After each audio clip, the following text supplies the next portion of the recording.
What's good, Dark Knight Gang? I'm Neptune.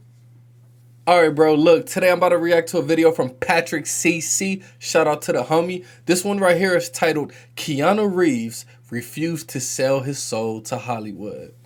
This should be a good video, man. I'm a fan of Keanu Reeves. All his Matrix movies, all the John Wick movies. Keanu Reeves just seemed like a down-to-earth, cool dude. I've seen a few of his interviews, everything. You know what I mean? He just seemed like a cool dude. Anyway, before we hop into this video and see how he refused to sell his soul, let me know different videos y'all want to see me watch, bro. Leave them down in the comments and, I'll react to them. We can talk about them. Yeah.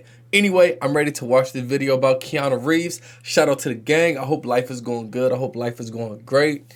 Remember, man, we got one life to live, so enjoy it. Life is full of ups, it's full of downs, twists and turns. That's life, but enjoy it, bro. Anyway, I'm ready to hop into this video. Gang, y'all, let's go. Most celebrities' lowest moments, biggest freakouts, or controversies draw the most interest from the general public. For Keanu Reeves, it's the total opposite. The more normal, down-to-earth, and humble he is, the bigger the response. In this 2011 video that has 16 million views, a woman backed her Mercedes SUV into Keanu Reeves' classic 1973 Norton Commando 750 motorcycle while the actor was inside a medical building. The Beverly Hills police showed up to document the incident. Keanu talks with them and the woman, just like any normal person would, and drives off after a couple of minutes. In this 2021 video, Keanu talks to his fans about his motorcycle. 8.3 million views, with people dissecting it like it's some kind of social experiment. I like the distance they keep. He does nothing to keep them at bay, but their respect shows in the way they stand back and give him space, and meanwhile he's smiling, talking, reaching out to them. He's doing nothing to push them away. In this 2015 video, Keanu walks through an airport in a hurry while stopping to take some photos with fans. He is flying commercial and has no bodyguards despite him being worth $350 million. That's what I'm talking about, boy. 7.7 million views. Here's what Joe Rogan had to say about Keanu. That guy sits on the subway by himself. No, like, that's freaking awesome. Yeah, but there's no obvious outward displays of wealth from him. Yeah. He's insanely wealthy. Yeah. But when you see him, he's dressed like me. Yeah. He's got like a regular watch on, sneakers. He's normal as f, man. It's real weird. Some of you might think, How was that weird? If I had $300 million, if I was worth $300 million, I still would be me too. I would be normal. I would wear like a chain and stuff here, but like if I'm just out on the street, I would look like a normal person. I think most of us would act that way. It's only like, the people that love all the attention. That's why they act the way they act. But if you don't love all the attention, like me, like Keanu Reeves, like a lot of people, like J. Cole, we don't love the attention. We're just normal people. You feel me? We don't want all the attention. So you just act like a normal person. I actually like that about Keanu Reeves. it's weird that people praise Keanu for having basic human decency, which goes to show you how Hollywood has lowered our expectations for celebrities immensely. But once you learn about Keanu's rough upbringing, as well as his over-the-top acts of generosity, you will understand why he has earned the title of the nicest man in Hollywood. Oh, I got it. Make sure you're drinking water. Keanu's father, Samuel Reeves, struggled with substance abuse, was in and out of prison for selling heroin until he ultimately abandoned his family when Keanu was just 3 years old, forcing his mother, Patricia, left to raise 2 children on her own, working tirelessly as a costume designer. Patricia married and divorced 4 different men during Keanu's upbringing. According to Keanu's sister, the revolving door of men had a substantial impact on their childhood. I'm sure. How we lived our lives depended on the man of the moment. Despite having numerous father figures growing up, the kids were on their own for the most part. Kim claims, "We never had anyone to play with us, to watch me riding horses or Keanu playing hockey." We all know that young men who grow up without stable father figures are more likely to grow up aggressive, angry, depressed, and often repeat the cycle of abandonment. Keanu was set up for failure from the very beginning.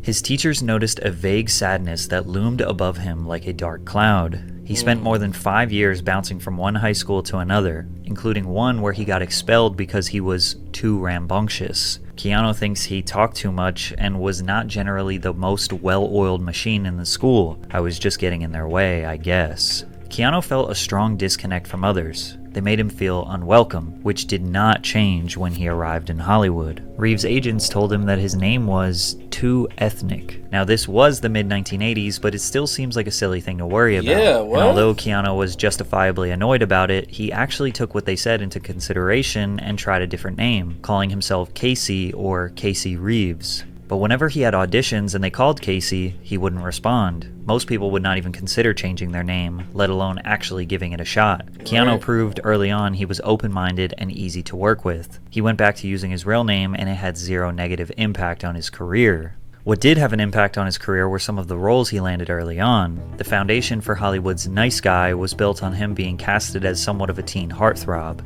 Young and handsome male actors often accrue fan bases of women who romanticize them as the perfect guy. First, he starred in NBC's Babes in Toyland, Act of Vengeance, and Brotherhood of Justice, as well as making his first motion picture appearances in the sports drama Youngblood and the low-budget romantic drama Flying. But when he met casting director Carrie Fraser, everything changed. He walked in the door and I went, "Oh my god, this is my guy." It was just because of the way he held his body. His shoes were untied, and what he was wearing looked like a young person growing into being a man. I was over the moon about him. His youth appeal earned him roles in dramas such as The Night Before, The Prince of Pennsylvania, and Permanent Record. But his big break came in 1989 with Bill and Ted's Excellent Adventure. Although the film received mixed reviews, it was a solid box office success, grossing $40 million against a $10 million budget. Reeves' portrayal as Ted Logan significantly boosted Keanu's Hollywood profile. Before getting the part, director Stephen Herrick screened between 200 and 300 actors for the main roles, requesting that each actor try out for both leading roles. Keanu was among the first to audition, and Herrick immediately set on casting him as Ted. When Keanu came in, he was one of the first. It was really kind of like, wow, he's Ted, and there was sort of a lovable goofiness to him. But Keanu wasn't just acting as a lovable good guy, that was really him. He proved that in 1991, where his act of kindness changed a man's career. In the adventure film My Own Private Idaho, Keanu co-starred along River Phoenix as a street hustler. Before filming, director Gus Van Sant struggled conceptualizing actors for the two lead roles. He sent the script out to Keanu and River's agents expecting them to reject it. Reeves' agent was open to the project, however, Phoenix's agent stopped reading the screenplay halfway down the first page, adamantly declining. Van Sant convinced Keanu to personally deliver the script to River Phoenix at his home in Florida since they were friends. Keanu did the director a massive favor, and over the 1990 Christmas holiday, he rode his motorcycle from his family home in Canada to the Phoenix family ranch in Macanopy, Florida, roughly a 2,100 kilometer or 1,300 mile ride. After the long ride, River read the script and wanted the role that Keanu was casted as, but they convinced him to take the edgier role of the drug-addicted hustler Mike, which he accepted. The craziest part is, River ended up getting way more praise than Keanu in this film. Phoenix won Best Actor honors at the Venice Film Festival, the National Society of Film Critics, and the Independent Spirit Awards. Tragically, in 1993, following several days of binging on cocaine and heroin, 23-year-old River Phoenix passed away outside Hollywood's Viper Room nightclub, right in front of his brother, sister, and girlfriend. But I mean, if you're gonna die, that is the way to go. Drugs, sex, music. When I die, that's how I'm trying to die. I'm trying to die having sex with baddies and drugs all through my body. Keanu has rarely mentioned his close friendship with River over the years, opting to keep that part of his life private. But River's death still feels like a fresh wound to Keanu's heart even 30 years later. But if we're being honest, Keanu driving that motorcycle wasn't much of a sacrifice. That man loves to ride. However, during the filming of The Devil's Advocate, he gave up something that 99% of other actors wouldn't: money. The Devil's Advocate is a supernatural thriller that follows a young lawyer who dives deep into the dark world of success and temptation. While casting, producers approached Oscar winner Al Pacino, who turned down the role of John Milton 3 separate times due to the cliché nature of the character. Pacino even suggested Robert Redford and Sean Connery for the role. Keanu reportedly took a substantial pay cut worth millions of dollars so that producers could meet Al Pacino's salary demands. And yet again, Keanu's sacrifice benefited everyone but him. The film grossed over $61 million at the box office, and Al Pacino's performance was highly praised as one of the few bright spots in the film, and it wasn't the last time he gave up some of his salary. The actor reportedly took a 90% pay cut 3 years later so that he could star alongside alongside Gene Hackman in The Replacements. I like but that it didn't movie. really matter if Keanu was a great guy or not, because many people thought he was a mediocre actor. In his most That's successful facts. film at this point, he was considered the worst performer. Bram I'm gonna be honest with you. I don't think Keanu Reeves is that great of an actor either. All of his characters for the past maybe like 20 years have kind of been the same. I don't think Keanu Reeves has like a wide range. You know what I mean? He can't play too many different people. He doesn't have a wide range, bro. His range is very narrow. It's like Keanu Reeves, you got to play this part, and that's the part you're going to kind of stick to. But I still like him, though. Stoker's Dracula was the award-winning gothic horror film where Reeves portrayed Jonathan Harker. The film was critically and commercially successful, grossing $82 million worldwide, surpassing Point Break as Keanu's highest-grossing film. Although the film was a success, many critics disagreed with Keanu's casting and considered his performance weak. Total film writer Josh Winning said that Keanu's work spoiled the movie. He mentioned it in a 2011 list of 50 performances that ruined movies. Keanu's attempt at an English accent has been considered one of the worst accents in the history of recorded film. Yes, of course, sir. If I may inquire, what in fact happened to Mr. Renfield in Transylvania? But it doesn't stop there. In 1993, Keanu had a role in the Shakespearean-based romantic comedy Much Ado About Nothing. Despite receiving positive reviews, Reeves' casting once again garnered criticism, and he would be nominated for Worst Supporting Actor at the Golden Raspberry Awards. After 2 more lackluster drama films, Keanu's career was on life support. Luckily for him, something big was right around the corner. Speed, an action classic whose premise revolves around a bus that is rigged by a terrorist to explode if its speed falls below 50 miles per hour. In 1993, executives were looking for an actor to portray the protagonist, Officer Jack Traven. They considered Tom Cruise, Tom Hanks, Wesley Snipes, and Woody Harrelson. Those all would have been good. Keanu. And again, he had to make some major sacrifices for this role. The director, Jean de Bont, didn't want the character to have long hair, so Keanu shaved his head. But then the studio executives got so upset over his shaved head that they demanded he wear a wig. But this was the director's vision, so they trusted him. However, there were more problems. De Bont didn't think Reeves looked strong enough. The thing with Keanu is that he looks very boyish. I didn't want him to be like a kid, and he loves to be like a kid. Keanu was yet again dedicated to completing a director's vision. He spent 2 months filling out his frame and getting in shape for the role. He was nervous in the beginning, then he got addicted to the adrenaline. This was only Keanu's second action film, but the hard work paid off big time. The summer of 1994 saw the release of Speed, which grossed $350 million on a $30 million budget, becoming the 5th highest grossing film of 1994 and winning 2 Academy Awards. And if you needed another reason to know how little Keanu cares about money, he turned down a $12 million offer to star in Speed 2, Cruise Control. Despite the original being his most successful project to date at that point in his career, it wasn't against any of the artists that were involved in the project. But at the time, I'm sure we've all had this kind of feeling sometimes when things just don't feel right, and that's how I was feeling. Because of this decision, Keanu was blacklisted by 20th Century Fox for a decade. It was okay when he sacrificed his own money, but Hollywood executives will punish those that get in the way of making the millions. Unfortunately for them, the blacklist did not prevent Keanu from becoming a global superstar, because his next film was about to set him up for life. The Matrix depicts a dystopian future in which humanity is... The Matrix trilogy probably is like one of the best trilogies we've all seen in our time. You know what I mean? The Matrix trilogy is definitely going down as like a masterpiece. Is unknowingly trapped inside a simulated reality that intelligent machines have created to distract humans while using their bodies as an energy source. Keanu was not the producer's first choice. Will Smith declined because he thought the film was too ambitious. Nicolas Cage refused because he didn't want to film in Australia for that long. Brad Pitt declined to star in Fight Club. Good choice. Sandra Bullock felt that Neo should be a man and that she didn't fit. And even Johnny Depp declined, leaving them with Keanu, who felt... Johnny Depp? as Neo would have been crazy.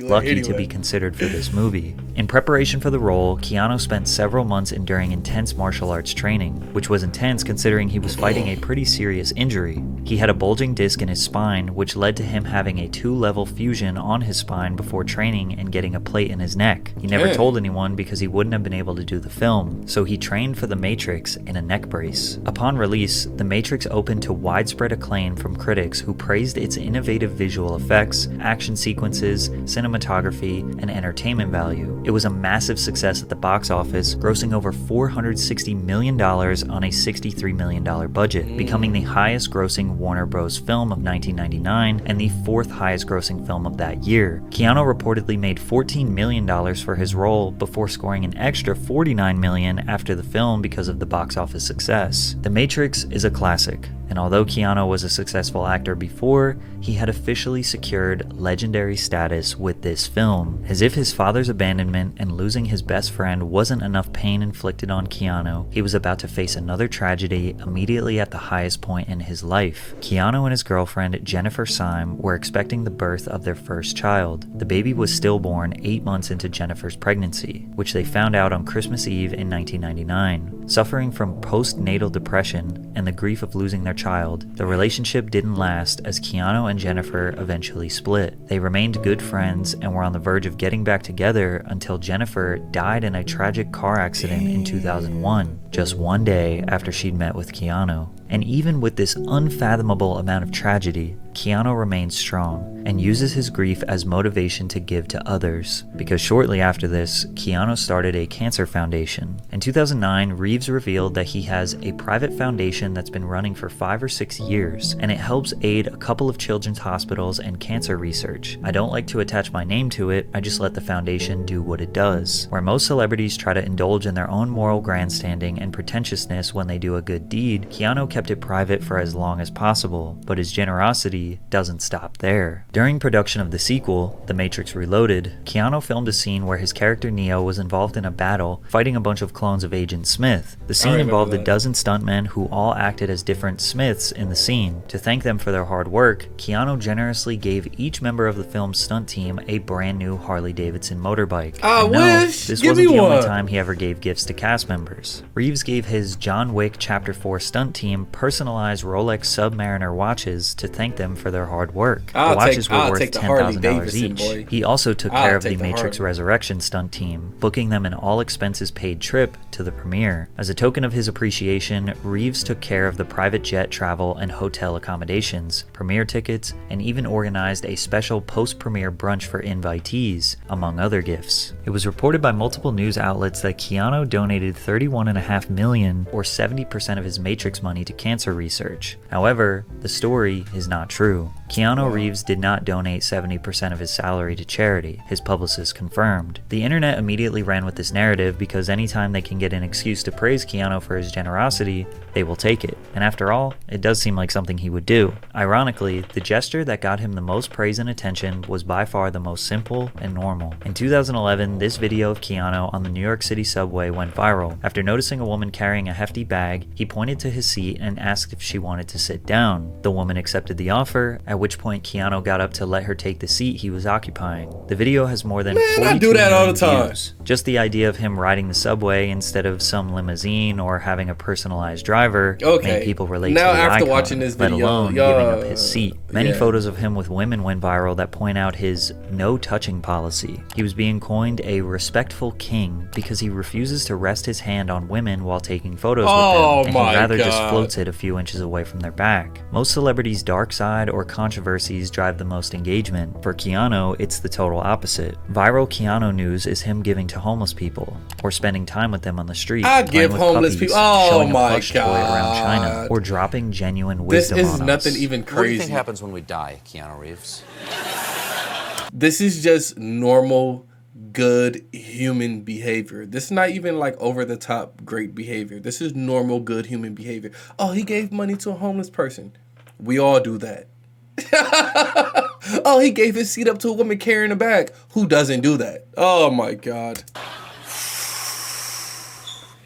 I know that the ones who love us will miss us. With all the pain Keanu has experienced, combined with the massive success he's had in Hollywood, he chose to remain a kind-hearted, humble man rather than a self-righteous narcissist. Most celebrities sell their souls for fame and fortune. Keanu uses his fame and fortune to help others. And although it may seem like he is over-celebrated for the smallest acts of kindness, Keanu Reeves has proved time and time again that he isn't a great guy by Hollywood standards. He is just a great human being. All right, bro, that was a great video from Patrick CC. I didn't hear anything that was too crazy. I didn't hear anything that was crazy. I didn't hear anything that made me be like, oh yeah, Keanu Reeves did such a great job. He's just a regular good guy. A regular good guy, you know what I mean? He makes a lot of money, so he donates a lot. I feel like a lot of you guys would do that too. If I made millions on millions, I would donate money too. You know what I mean? So it's nothing that was like crazy. He's just a normal good guy. I mean, to be honest, that is better than 90% of Hollywood, because 90% of Hollywood, they aren't good people. You don't hear about them doing good stuff, you know? So the fact that Keanu Reeves is doing good things, it's like, oh, that's great, but it's nothing over the top. It's just a normal, good Samaritan fucking acts, you know what I'm saying? There's nothing crazy, bro. Oh, Keanu Reeves gave up his seat. Nigga, who doesn't do that? Anyway, shout out to the gang. Let me know what y'all thought about it down in the comments. See y'all next time, y'all.